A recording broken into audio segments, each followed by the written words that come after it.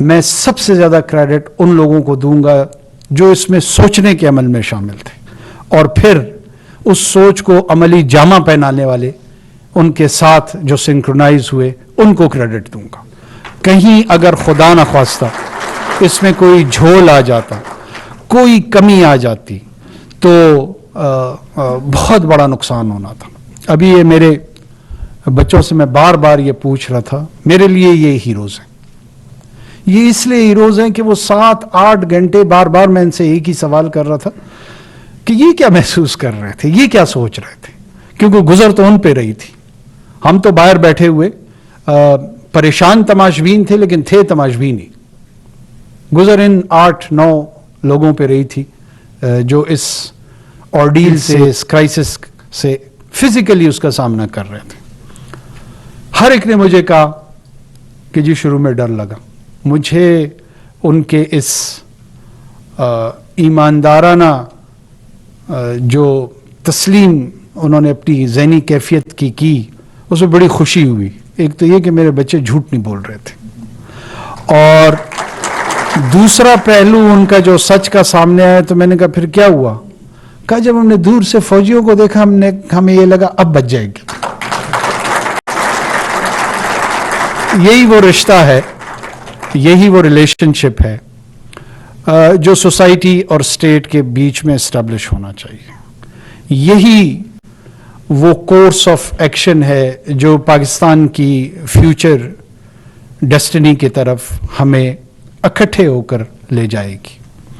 یہ کریڈٹ نہ فوج کا ہے صرف, نہ پی ڈی ایم اے کا ہے صرف, نہ لوکل افراد کا ہے صرف, یہ ہم سب کا اجتماعی کریڈٹ ہے. اور اجتماعی کریڈٹ میں ہر ایک نے, اس ماں نے جو ٹی وی کو دیکھ رہی تھی اور صبح کا شاید ناشتہ بنا رہی تھی اور دوپٹے کو بار بار یوں کرتے ہوئے دعائیں دے رہی تھی, اس کا بھی کریڈٹ اس میں موجود ہے. اس میں اس والد کا جو صبح اپنے بچوں کو اسکول پہنچانے جا رہا تھا اور اس کو یہ خبر مل رہی تھی اور اس کے قلب پہ جو پریشانی گزر رہی تھی اور اس کے دل سے دعائیں نکل رہی تھی, اس کا بھی کریڈٹ موجود ہے. یہی وہ دعائیں تھی جو اکٹھے ہو کے اوپر گئیں. ہمارے عقیدہ کا حصہ ہے کہ فیصلہ آسمان پہ ہوتا ہے, اظہار اس کا زمین پہ ہوتا ہے. تو اللہ نے ہم سب کی اجتماعیت کے سینس کو دیکھ کے فیصلہ ان کو بچانے کا کر لیا تھا. یہ لوح محفوظ میں بچے ہوئے تھے, لیکن اس بچاؤ کا اظہار زمین پہ ان لوگوں سے کروایا.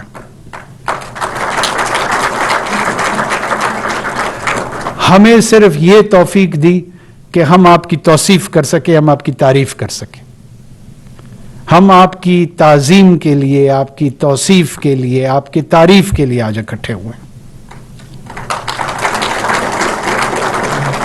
ہمارے ہاں ہماری زندگیوں میں تلخ واقعات بھی وقتاً فوقتاً آتے ہیں. کل ہی ہمارے کئی جوان وزیرستان میں شہید ہوئے ہیں. میں اس موقع پہ ان شہداء کو نہ صرف جو کل کے تھے, باقی بھی ہمارے جتنے 70 یا 80 ہزار شہداء ہیں, وہ چاہے سیاستدان ہوں, وہ چاہے پولیس سروس میں ان کی خدمات اس مملکت کے لیے تھیں, وہ چاہے پاکستان کے افواج سے ان کا تعلق ہو, وہ پاکستان ایئر فورس سے ان کا تعلق ہو, نیوی سے ہو, وہ سول سوسائٹی کے لوگ ہوں, وہ جرنلسٹ ہوں, وہ ہمارے قلمکار ہوں, وہ ہمارے دانشور ہوں, وہ ہمارے بے روزگار ہوں, وہ ہمارے بیکار ہوں, جو بھی وکٹم بنا ہے یہ سب ہمارے ہیں. اور تمام لوگوں کے لواحقین کو کم سے کم میں پاکستان کی حکومت کے نمائندے کے طور پہ, جو کہ ریاست کی نمائندگی کرتی ہے, یہ یقین دلانا چاہتا ہوں کہ وی ول ناٹ فارگیٹ یو. ہم آپ کو بھولیں گے نہیں. آپ ایسے ہی ہمارے اپنے ہیں جیسے ہمارے خونی رشتے, اور یہ خونی رشتے ہم سے جدا ہوئے ہیں. ہمارا آپ کا ایک بہت بڑا سوشل کانٹریکٹ ہے. یہ لفظ پاکستانیت جو ہے یہ ایک بڑا جامع لفظ ہے. اس کے اندر ریاست اپنے لوگوں کو سیکیور، ریاست اپنے لوگوں کو روزگار فراہم کرنا، ان کی صحت کا خیال رکھنا، ان کو تعلیم کے مواقع پرووائڈ کرنا اور ان کو ایک ڈگنیفائڈ زندگی کا موقع فراہم کرنا، یہ اس کی ذمہ داریوں میں سے ہے. اور اس ذمہ داریوں کو روکنے کے لیے جو بھی عناصر یہ سمجھتے ہیں کہ وہ ہمارے طرز زندگی کو بدل دیں گے، وہ ہمارے انداز گفتار کو، ہمارے انداز رہن سہن کو بزور شمشیر، بزور بازو، بزور طاقت تبدیل کر دیں گے، ان کو اپنی غلط فہمی دور کر دینی چاہیے. ایسا انشاءاللہ قطعاً نہیں ہوگا.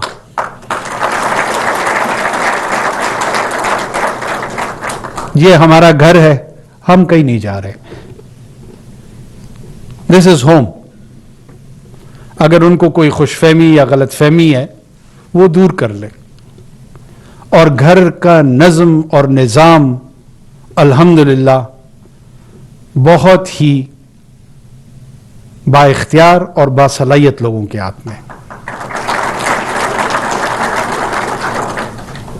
یہ شہادتیں کوئی اپنے پیاروں، جب ان کے کسی کے پیارے دور ہوں تو وہ جو درد ہے وہ شاید اس کے متعلق ہم بات تو کر سکتے ہیں، محسوس نہیں کر سکتے. ہم ہمیشہ کہتے ہیں ہمارے 70,000 80,000 شہدائے ہیں، کوئی شک نہیں ہے. اس کے پیچھے 80,000 بیوائیں ہیں، اس کے پیچھے 80,000 والد ہیں، والدہ ہیں، بچے ہیں، نانا ہے، نانی ہے، دادا ہے، دادی ہے، خالہ ہے، ماموں ہے، پھوپھی ہے. یہ تمام رشتے موجود ہیں اور ان رشتوں کی جو درد کی کمک ہے اور وہ رمق، وہ الفاظ میں بیان نہیں ہو سکتی. اس کے متعلق بات ضرور کی جا سکتی ہے، لیکن یہ وہ صاحب درد محسوس کر سکتا ہے جو خود اس درد سے گزرا. تو ہم ان کے لواحقین کے قرضدار ہیں. انہوں نے اپنے آج کو ہم سب کے کل کے لیے قربان کیے. بہت سارے لوگ سمجھتے ہیں کہ ان کو تنخواہ دی جاتی ہے تو اگر اس کے بدلے میں انہوں نے جان بھی دے دی ہے تو یہ ان کا فرض تھا. تنخواہ ہم ان کو ان کی ضروریات کو پورا کرنے کے لیے دیتے ہیں. جس چیز کے بدلے میں وہ جان دیتے ہیں اس کے لیے ہم ان کو احترام دیتے ہیں، ہم ان کو عزت دیتے ہیں، ہم ان کی تکریم کرتے ہیں، کیونکہ یہ سودا ہر ایک نہیں کرتا. یہ سودا ہر ایک نہیں کرتا، ٹرسٹ بھی.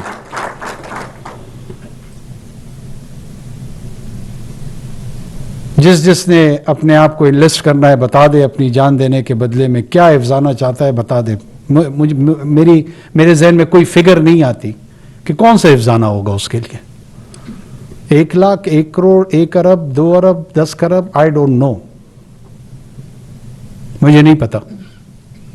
لیکن لگتا مجھے یہ ہے کہ کوئی افزانہ ہے ہی نہیں اس کے لیے. اس کے لیے اکنالجمنٹ چاہیے، اس کے لیے ریکگنیشن چاہیے. We respect them. قرآن نے مختلف لوگوں، قوموں، رشتوں کے متعلق بات کی، لیکن اس نے بھی شہداء کو ایک انتہائی احترام سے پکارا، کہا ان کو مردہ مت کہو، ورنہ تو مادی دنیا سے تو وہ فنا ہو کے جلے جاتے ہیں. لیکن منع کر دیا کہ نہ کہو ان کو مردہ. کہا تمہیں شعور ہی نہیں ہے کہ یہ کون سے سٹیٹس میں ہے، یہ کون سی اسپرچول ٹرانزیشن میں ہے، یہ کون سی روحانی کیفیت میں ہے. میں ان کو رزق پہنچاتا ہوں. یہ وہ لوگ ہیں جو موت سے بھی نہیں مرتے.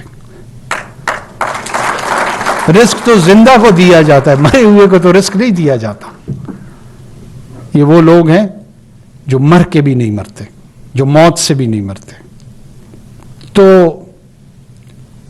ہمیں یاد ہیں یہ زندہ لوگ ہمارے, یہ زندہ جاوید لوگ ہمارے. صلہ شہید کیا ہے؟ تب و تاب جاویدانہ. یہی وہ تب و تاب جاویدانہ ہے جس کی لڑی میں یہ پرو کر اپنے آپ کو تو دائمی کر گئے ہیں اور ہمیں مقروض کر گئے. تو انشاءاللہ کوشش کریں گے کہ پاکستان, یہ محدود وقت ہے ہمارے پاس, ہمارا صرف کام یہاں پر الیکشن پروسیس کو اسسٹ کرنے کا ہے, اس سے زیادہ کا ہمارا کوئی مینڈیٹ نہیں ہے. کچھ دوست سمجھتے ہیں کہ میں اس مینڈیٹ سے زیادہ بات کر رہا ہوں, تو میں ان کو یاد دلاتا چلوں کہ میں نگران وزیر اعظم کے علاوہ I am a proud citizen of Pakistan. So I have to contribute as a citizen also. تو بطور شہری جو میری رائے ہوتی ہے اس کا اظہار نہ وہ کرنے سے ہم کسی اور کو روکتے ہیں, تو برائے مہربانی نہ مجھے روکا جائے. بہت شکریہ.